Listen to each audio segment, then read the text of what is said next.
Ce site est lié à Charles Gordon, un général anglais. En 1883, assis sur une terrasse près de la porte de Damas, il remarqua le rocher en forme de crâne, Golgotha, comme l'indiquent les évangiles. Une annonce dans le Times a permis de récolter des fonds pour conserver ce lieu.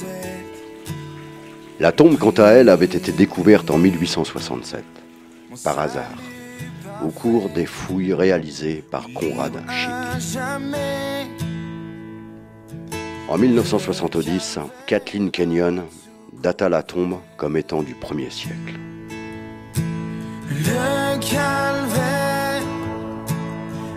Regardez. Vous voyez un lieu, n'est-ce pas?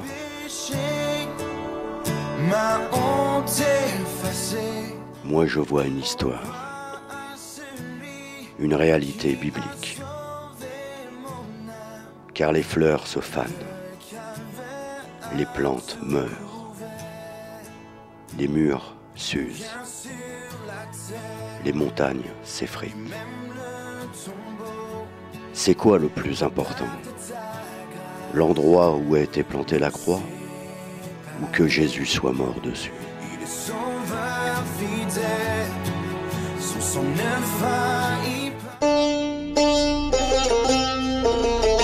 Jérusalem, Jérusalem, magnifique ville d'Israël.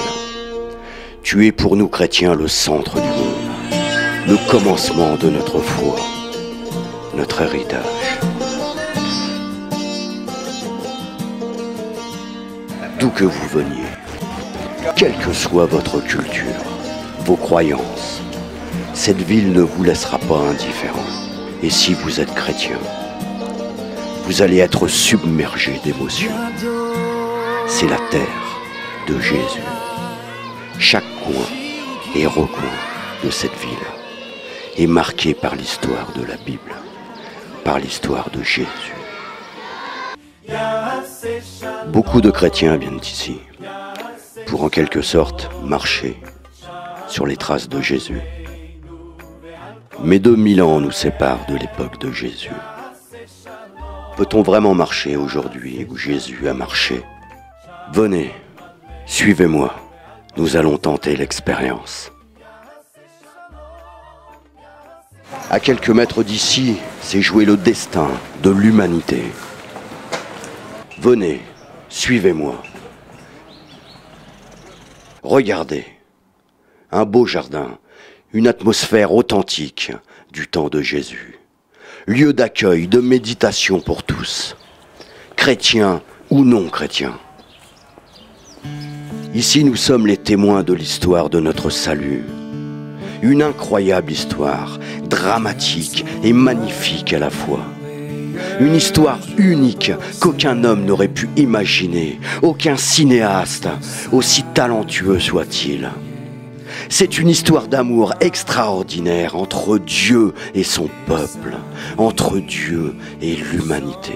Cette histoire commença avec une naissance annoncée, des centaines d'années plus tôt, par les prophètes. Car un enfant nous est né, un fils nous est donné, et la domination reposera sur son épaule. On l'appellera admirable, conseiller, Dieu puissant, Père éternel, Prince de la paix. Imaginez un instant que vous êtes il y a environ 2000 ans. C'est à ce moment que Jésus va vivre l'inimaginable, l'inacceptable. Il va être cloué au bois. Le Fils de l'homme, le Fils de Dieu va mourir à la croix, au vu de tous, innocent, exempté de péché. Il a accepté le mépris, l'humiliation. Il s'est chargé de nos douleurs. Il a été blessé à cause de nos transgressions, brisé à cause de nos fautes, puni à notre place pour notre salut. Mais l'histoire ne s'arrête pas là. Non, l'histoire ne s'arrête pas là. Ici, Jésus fut enterré dans ce tombeau à l'époque encore neuf, acquis selon les Écritures par Joseph d'Arimathie. Les évangiles nous enseignent que Marie de Magdala, Marie, la mère de Jacques et Salomé, se rendirent au tombeau, de grand matin, 3 jours après la mort de Jésus. Mais quand elles levèrent les yeux, elles s'aperçurent que la pierre, qui était grande, avait été roulée. Elles pénétrèrent dans le tombeau, virent un homme assis à droite, habillé d'une robe blanche. Et elles furent épouvantées. Il leur dit, « N'ayez pas peur. Vous cherchez Jésus de Nazareth, celui qui a été crucifié. Il est ressuscité, il n'est pas ici. Voici l'endroit où on l'avait déposé. Regardez, il est vide. »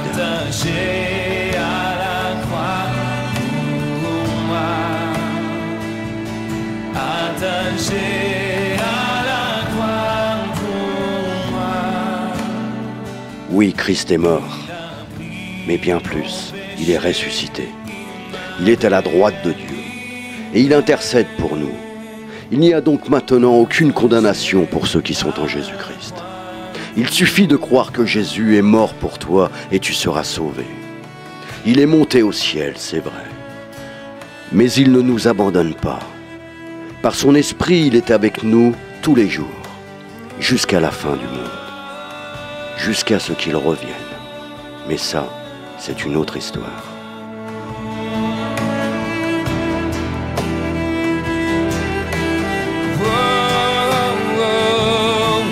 Attaché à la croix pour moi, attaché à la croix pour moi, il a pris mon péché, il m'a délivré, attaché à la croix pour moi.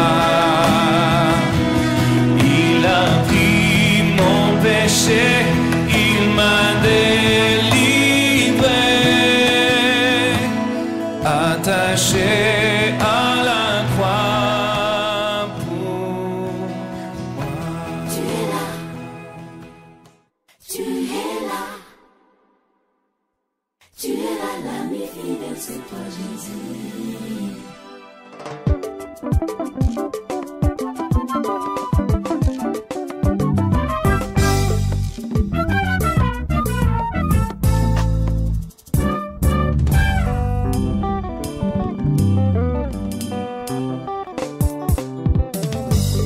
Je t'ai reçu, Seigneur et Sauveur, dans ma vie. Et voici tout a changé.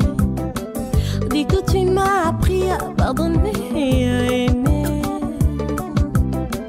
Pour que tu vis dans ma vie. Tu es le seul ami fidèle. Partout où je suis. Le berger et le gardien des âmes, c'est toi, Rabboni. Quand j'ai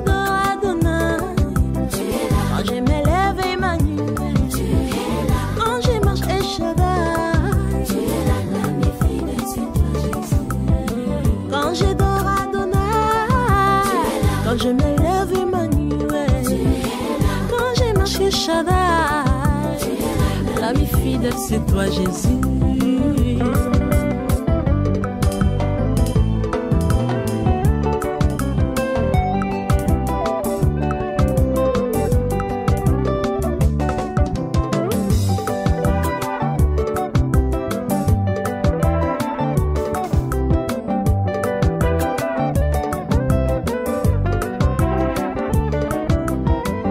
J'avais l'argent, voici tout le monde s'attachait de moi.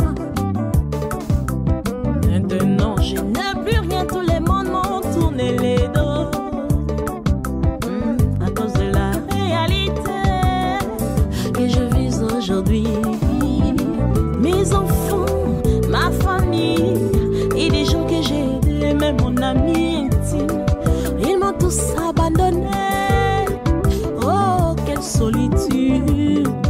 Heureusement, j'ai un ami qui contrôle le visible, l'unique source de la vérité. Mes enfants, ma famille, et des gens que j'ai aidés, même mon ami intime, ils m'ont tous abandonné. Oh, quelle solitude! Heureusement, j'ai un ami qui contrôle le visible et le visible, l'unique source de la vérité. Dans les communs rédempteurs, Quand je pleure, papa, quand je suis seule, mamie, l'ami fidèle, c'est toi, Jésus.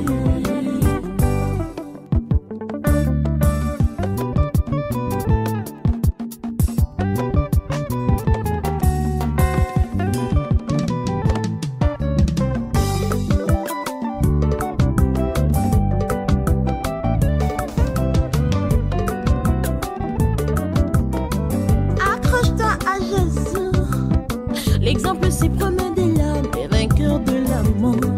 Il te trahira jamais, jamais, jamais, jamais. Oh, il est là, il est là, il est là. Oh, oh, oh, oh. Il est là, il est là, il est là, la vie de celui.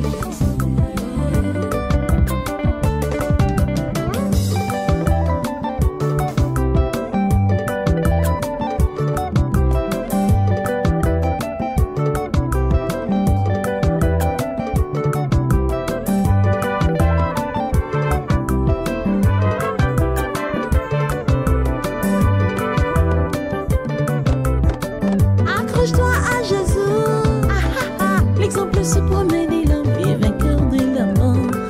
Il te trahira jamais, jamais, jamais, jamais.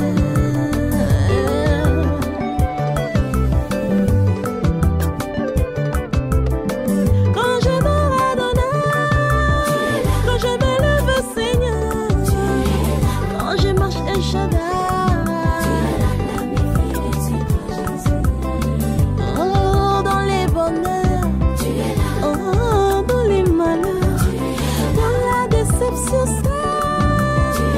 L'ami fidèle, c'est toi, Jésus.